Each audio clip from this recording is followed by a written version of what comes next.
गौतम बुद्धको जन्मस्थान लुम्बिनीबाट सबैजनालाई हार्दिक स्वागत छ। आज लुम्बिनी प्रदेश प्रहरी कार्यालयको आयोजनामा आत्महत्या लागु औषध दुर्व्यसन सडक दुर्घटना न्यूनीकरण सम्बन्धी अभियान भन्ने मूल नाराका साथ शान्ति पदयात्रा तथा जनचेतनामूलक कार्यक्रमको सुरुवात हुँदैछ। उक्त कार्यक्रममा नेपाल प्रहरीका हाम्रो सङ्गठन प्रमुख सरदेश श्रीमान प्रहरी महानिरीक्षक दानबहादुर कार्की सर आउँदै हुनुहुन्छ र धेरै कार्यालयहरूबाट सिनियर अधिकृत सरहरू त्यसै गरी लुम्बिनी प्रदेशका सबै जिल्लाहरूबाट प्रहरी कर्मचारीहरूको बाक्लो उपस्थिति रहेको छ। त्यसै गरी विभिन्न विद्यालयहरूबाट धेरै विद्यार्थीहरू र विभिन्न सङ्गठनबाट पनि बाक्लो रूपमा चाहिँ यहाँनिर उपस्थिति रहेको छ। केही बेरमा र्याली शुभारम्भ हुँदैछ।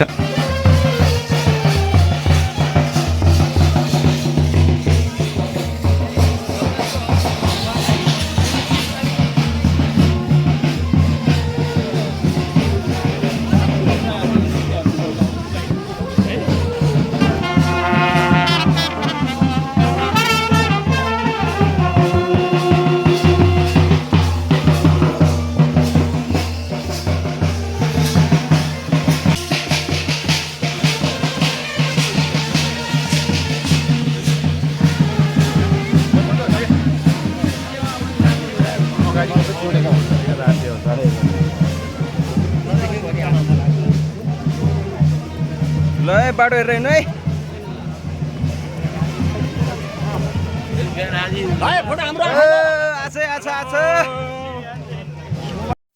हामी जिल्ला प्रहरी कार्यालय पाल्पाबाट बिहानै आएका थियौँ। करिब 30 जना चाहिँ छौँ यो बिचमा। अन्य कार्यालयहरूबाट पनि धेरै प्रहरी कर्मचारीहरू उपस्थित हुनुभएको छ।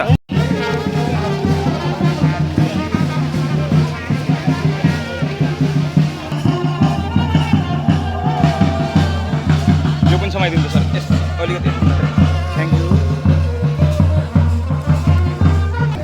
अहिलेसम्म यो लाइन सकिसकेको छैन। चेम्बर अफ कमर्स लुम्बिनी सांस्कृतिक मैले अलिकति पछाडि आउनुभएको ब्यानरहरूलाई चाहिँ यहाँनिर जोड्ने जमर्को गरिरहेको छु। शान्ति पदयात्रा तथा आत्महत्या लागु औषध दुर्व्यसन सडक दुर्घटना न्यूनीकरण सम्बन्धी जनचेतनामूलक कार्यक्रम भनेर यहाँनिर मसिना बाबा नरेन्द्रपुरी मावि होला जहाँसम्म त्यो चाहिँ म देखिरहेको छु।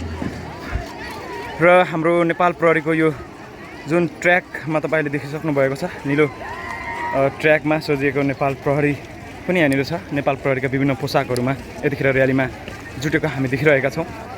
र पछाडिपट्टि सिभिलमा पनि हामी नेपाल प्रहरीलाई देख्छौँ। त्यसै गरी यतापट्टि विद्यार्थी भाइ बहिनीहरू विभिन्न आमा समूहहरू विभिन्न सङ्घ संस्थाका यहाँनिर विभिन्न सङ्घ संस्थाबाट पाल्नुभएका पनि हुनुहुन्छ। श्री बलरामपुर माध्यमिक विद्यालय लुम्बिनी सांस्कृतिक नगरपालिका 2 बाट पनि धेरै विद्यार्थी भाइ बहिनीहरूको चाहिँ लामो लस्कर यहाँनिर यो र्यालीमा हामी देख्न सक्छौँ। लुम्बिनीमा अलिकति गर्मी छ। यहाँनिर यो ऱ्याफ्टिङ गरिरहेको पनि हामी देख्न सक्छौँ। यहाँनिर प्रहरीहरूले ऱ्याफ्टिङ गरिराख्नु भएको छ। यो डुङ्गामा पनि विभिन्न किसिमका यो शान्ति पदयात्रामा जोडिसक्नु भएको छ।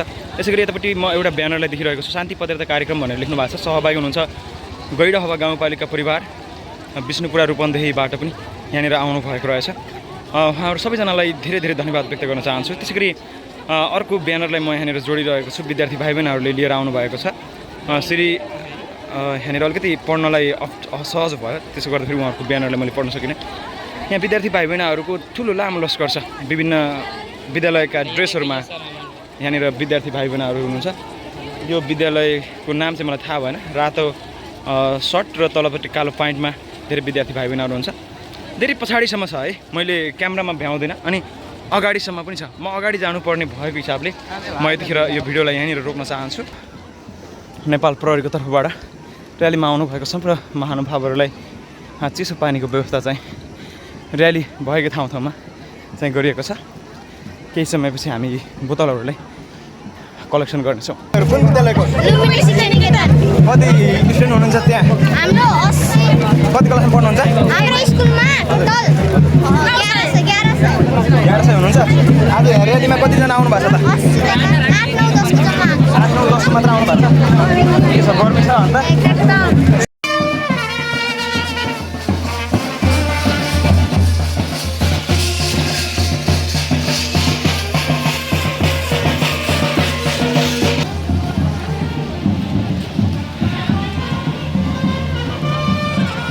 बसेँ है ल, गाह्रो नमान्नु।